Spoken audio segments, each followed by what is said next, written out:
Halo, Waalaikumsalam warahmatullahi wabarakatuh. Ada yang bisa dibantu?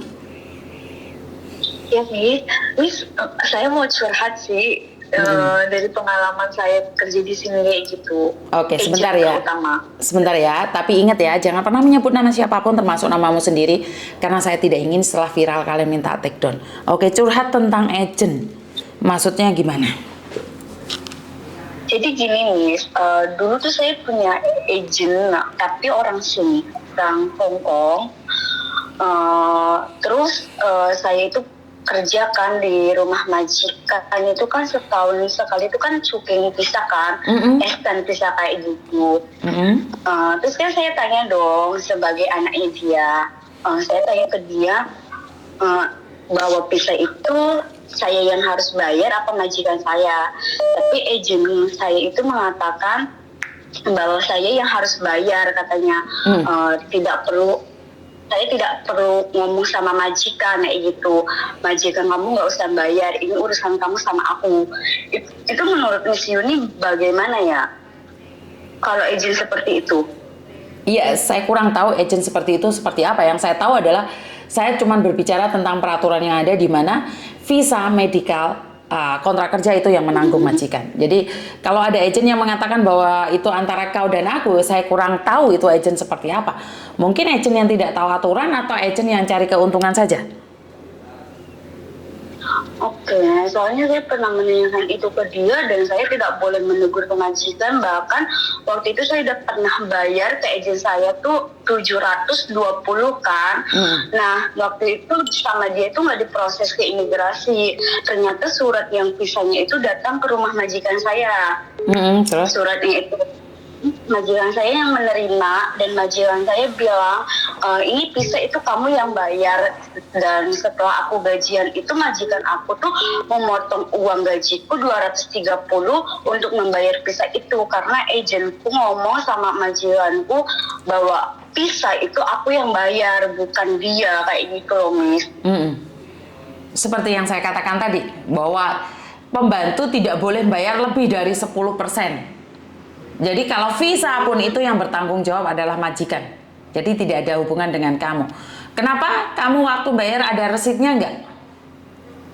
Ada, apa sih, bahkan majikan aku juga yang bayarin ke Seven kan.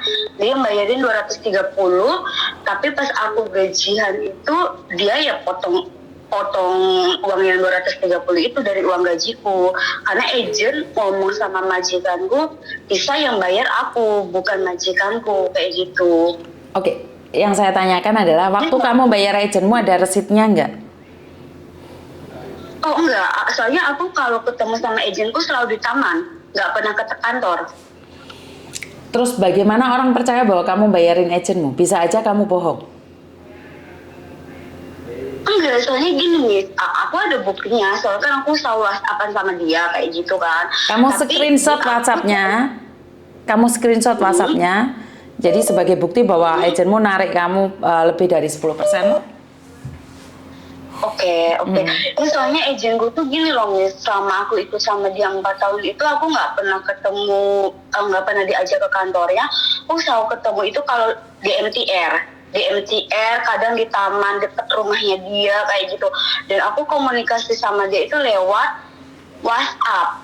Dan ketika dia nyariin pembantu, dia datang langsung ke rumah majikan dan dia langsung interaksi sama majikan kayak gitu. Jadi dia datang ke rumah majikan, bukan majikan yang datang ke kantor kayak gitu loh, Miss. Maka dari itu, Agentku. berarti itu kan agent kecil, Dok. Kalau agent besar kan nggak mungkin datang ke rumah majikan. Oh, oke, paham. Makasih, Miss. Ada yang lain lagi? Iya, saya mau tanya. Enggak, saya mau tanya. Jadi, kalau visa itu berarti tanggung jawab majikan toh, Betul. bukan tanggung jawab Betul. saya apa gimana? Betul. Jadi kamu bisa laporkan ke KJRI loh. Oke. Soalnya saya udah 2 kali kayak gituin sama agent saya kayak gitu.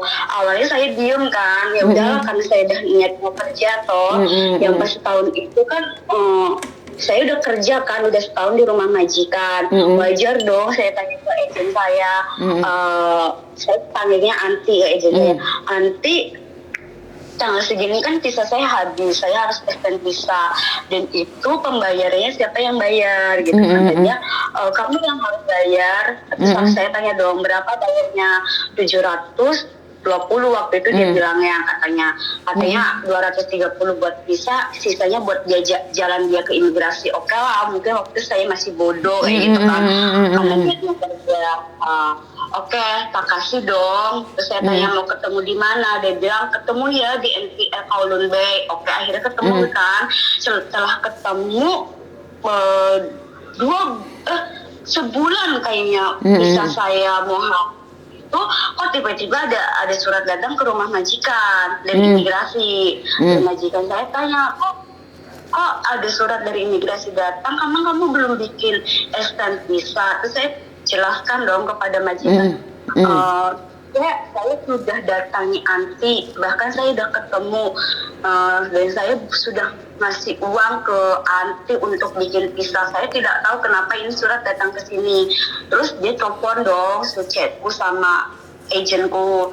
Nah terus akhirnya sucetku tuh masukin uang yang untuk bayar pengambilan visa di 7-Eleven 230.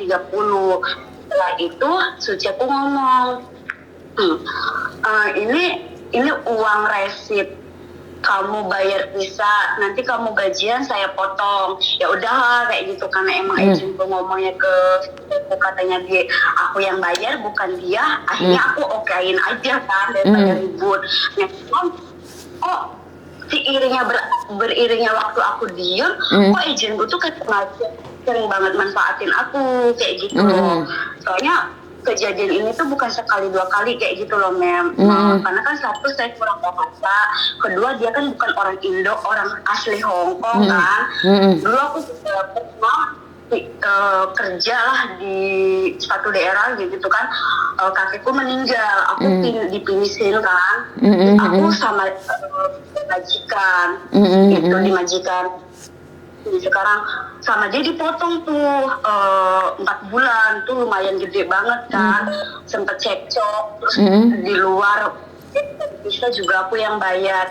Makanya sekarang aku minta pendapat sama Miss kayak gitu loh, biar kalau dia nyuruh ke aku harus ngeluarin uang kayak begini untuk ini, kan aku bisa menolak dan menjelaskan peraturan di sini ke dia kayak gitu.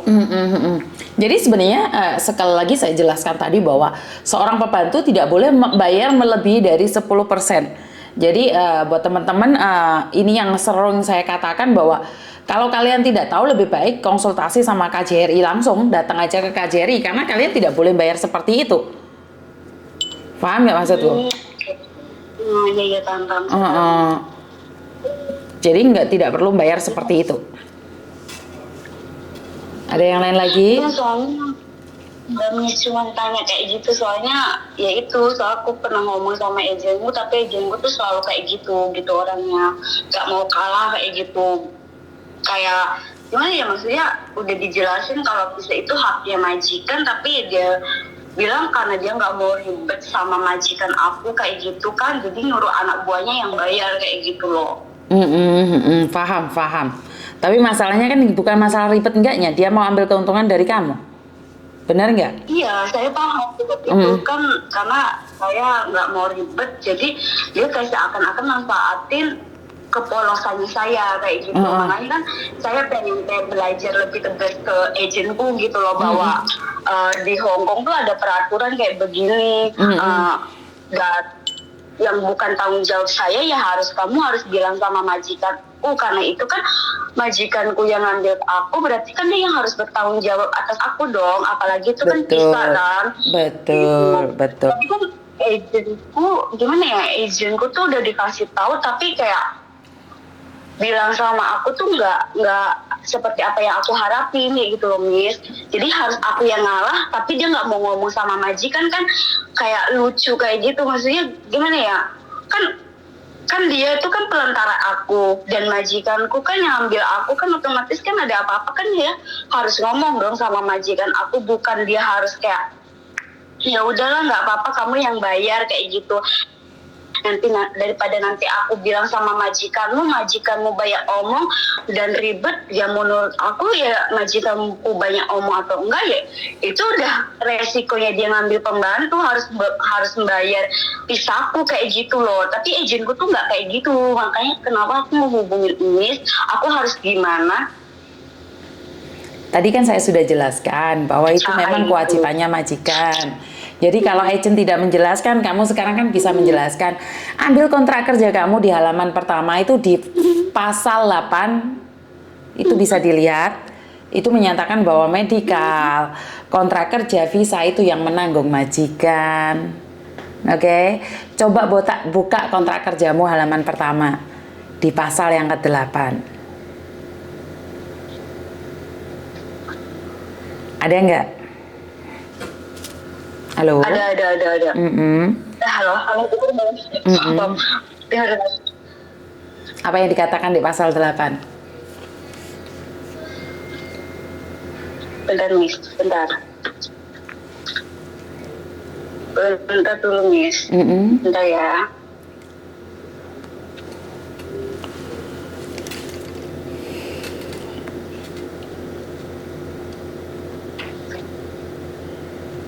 Kontrak kerja halaman berapa? Halaman pertama, pasal ke-8.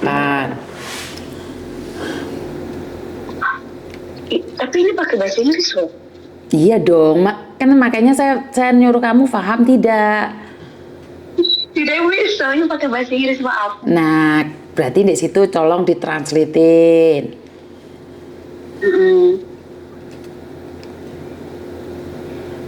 Di situ kan dinyatakan bahwa medikal atau apapun di situ semua yang menanggung majikan. Oh, berarti kalau misal ke pasal yang nomor 8 ini aku kasihin ke majikan, berarti dia paham ya, Miss? Ya harusnya paham dong. Oke.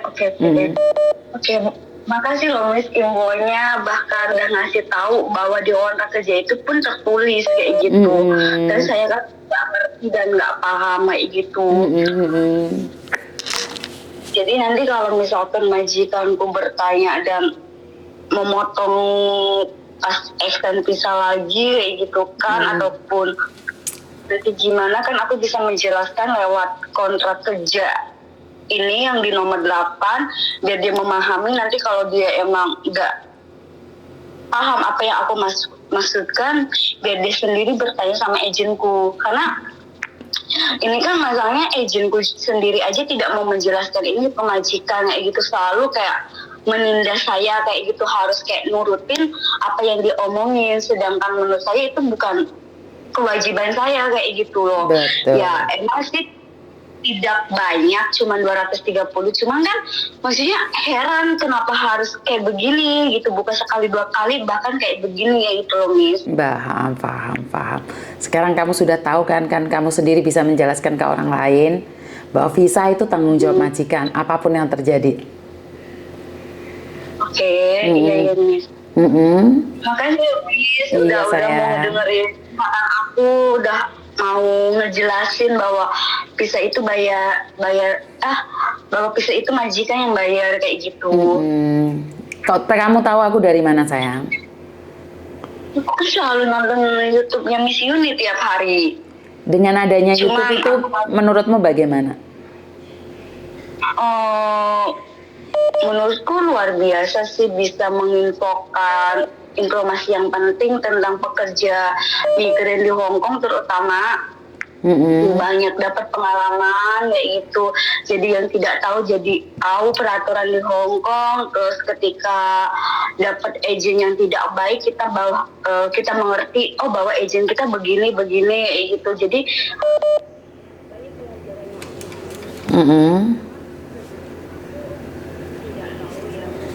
ya cuman fokus sama agentku saja gitu kan, karena aku kan nggak pernah pindah ke sini pindah ke situ. Sekarang semenjak aku sering nonton videonya Miss Yuni di YouTube tuh banyak pelajaran yang aku bisa ambil, entah itu dalam pekerjaan, majikannya seperti apa, agentnya seperti apa, itu aku bisa mengambil pelajaran dari situ. Dulu tidak mengerti gitu, makanya iya aja kalau izin ngomong. Makanya kenapa hari ini aku ada waktu, ada kesempatan, aku bisa telepon, aku bisa menanyakan langsung bahwa betul atau tidak bahwa visa itu aku yang wajib bayar atau majikanku.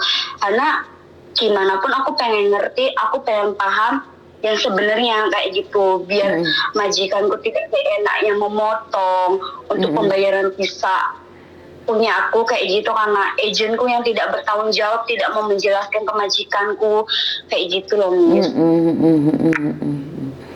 Jadi sekarang sudah paham semuanya kan? Tentu, Miss. Berkat Miss Yuni yang mau ngedengerin penjelasan aku, ya mungkin aku sedikit agak gugup nih ngomongnya kan, agak sedikit berantakan. Aku kayak senang begitu Miss mau ngangkat teleponku, mau mengajari aku, suruh melihat di lembaran utama itu di kontrak kerja di nomor 8. Jadi aku paham, aku bisa menjelaskan itu ke majikanku suatu saat aku benar-benar membutuhkan. Oke, jadi ini adalah pengalaman juga buat teman-teman yang lain yang mau dengarkan curhatanmu ini. Jadi apa-apa itu kita harus berbicara berdasarkan fakta. Kita itu nggak perlu bertengkar. Kita secara elegan melawan majikan dengan peraturan yang ada. Jadi tidaklah keliru kita untuk melawan majikan yang melawan peraturan, dan kita juga tidak boleh melawan peraturan. Bener nggak? Iya betul nih, selama ini kan aku kalau disuruh kayak gitu aku cuma diem, karena emang dari awal tuh ya udahlah, aku kan niatnya mau kerja itu kan. Cuman kan makin kesini semenjak aku lihat YouTube-nya Miss Yuni gitu kan, kok makin mengganjal kayak gitu loh dengan peraturan-peraturan Hongkong yang dilakukan agentku terhadap aku tuh ngeganjel banget. Kok agentku gini banget ya sama aku. Dulu aku mau masuk ke majikan ini waktu dulu kakekku meninggal finish kontrak, aku dipotong. Boleh aku sebutin nggak Miss potongannya berapa? Boleh, berapa banyak sayang? Dulu aku dipotong itu 2.270 selama 4 bulan. Nah itu sebenarnya aku nggak pulang Indonesia itu Miss. Tahun 2020 itu kan lagi rame-ramenya COVID kan. Aku nggak pulang Indo. Lah kan sebelumnya itu kan sebelumnya itu kan dia yang nawarin nyariin majikan kayak gitu. Terus aku bilang oke, tapi aku nggak pulang. Terus dia bilang sama aku sama kamu nggak perlu kasih potongan, kamu nggak usah bayar gratis. Setelah visaku turun dari imigrasi itu kan aku kesana sama dia. Terus kita makan, terus dia bilang tiba-tiba sekarang tuh harus ada potongan kayak gitu. Terus aku tanya, kenapa harus tiba-tiba sekarang setelah visaku turun kamu bilang aku harus dipotong 2.270 selama 4 bulan, sedangkan aku tidak pulang Indo. Terus dia kekekan katanya menuruti peraturan yang sekarang. Oke lah, karena visaku udah turun dan aku udah bayar visaku yang pertama juga 230. Terus aku tanya sama dia, maaf anti, aku boleh bertanya tidak? Bukankah majikanku ngambil aku membayar kamu?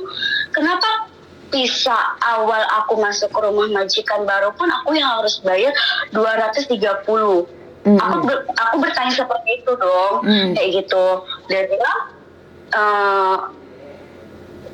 kamu yang harus bayar, karena intinya dia sekali lagi ngomong gak mau berurusan sama majikanku karena majikanku terlalu ribet. Kok seperti ini? Dan akhirnya setelah aku masuk ke rumah majikan, aku ngomong dong sama majikan aku dong, gitu kan, apa yang aku rasain. Ternyata mereka berdua sama aja kayak gitu.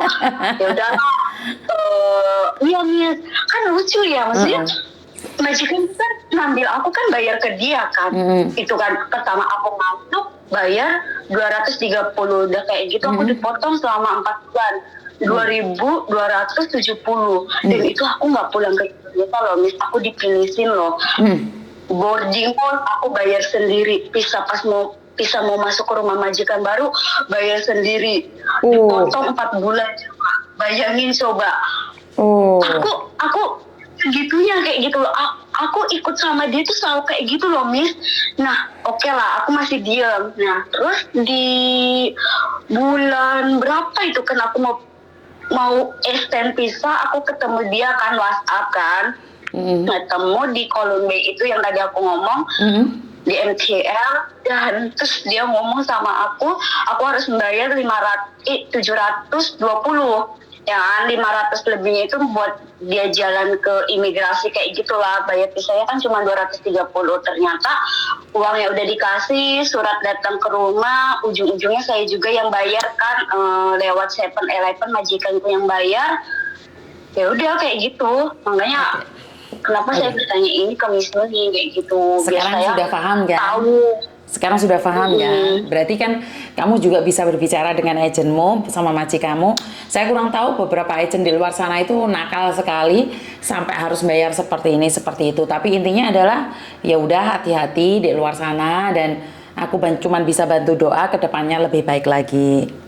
Ya. Alamin, makasih loh Miss, Iya, sudah sayang. memberi pencerahan ke saya gitu. Jadi saya punya bekal untuk menjawab ke dia, terutama agenku lah kayak gitu kan, biar dia paham tentang peraturan di sini. Ya walaupun saya bahasa sini kurang paham sih, karena agenku tuh kan orang sini bukan orang Indo, jadi ada miskomunikasi kayak gitu. Oke, siap. Sekarang sudah paham ya? Terima kasih. Assalamualaikum. Bye-bye Miss Nuni. Waalaikumsalam. Waalaikumsalam. Oke, ternyata di luar sana memang sangat banyak sekali malpraktek yang dimana selalu meminta uang dari para pekerja ya. Padahal di labor department sudah dinyatakan dengan sangat jelas sekali bahwa hanya bisa atau boleh meminta dari pekerja hanya 10%. Dan saya rasa agen-agen kecil inilah yang meminta bayaran lebih banyak karena mereka sebenarnya tidak tahu peraturan dari labor, karena mereka sendiri tidak ada training dari labor, atau mereka memang sengaja karena mereka cuma numpang cop aja. Dan disinilah yang sering terjadi, di mana banyak di antara kita tidak tahu bahwa ini adalah bisnis kecil. Kita itu sedang dicaplok sama buaya-buaya kecil yang dimana tidak mentaati peraturan. Yang saya tahu, termasuk agen saya sendiri tuh agen yang sangat bagus ya. Dimana saya bilang sangat bagus adalah mereka mentaatin peraturan. Mereka itu tidak akan minta pada cece itu lebih dari 10%. Bahkan ada beberapa cece yang malah nggak dimintain 10%. Ini yang saya tahu ya. Jadi kenapa saya selalu bilang bahwa agen yang bagus sama tidak, ada nggak?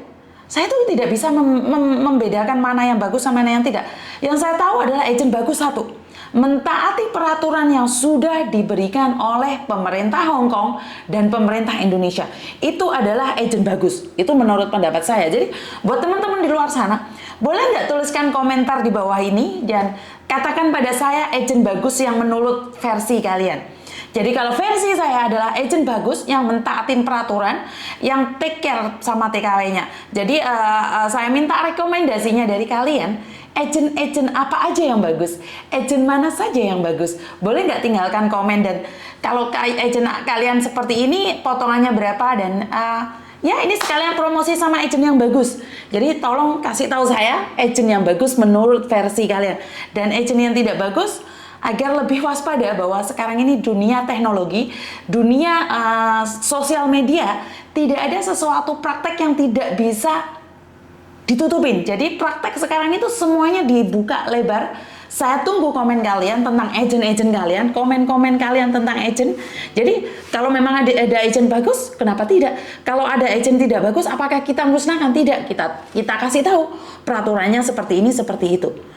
Jadi buat kalian, apalagi staff agent, saya minta bimbingannya juga, karena mau tidak mau, suka tidak suka, saya bukan salah satu staff agent. Jadi saya adalah freelance, di mana saya cuma membuat konten dan membuat YouTube ini untuk pencerahan siapapun. Jika saya bekerja di agent saat ini, itu sungguh tidak adil. Ya, saya akan merasa bahwa saya tuh belani agent saya tuh belani agent saya tidak. Karena sekarang saya tidak bermain di agent.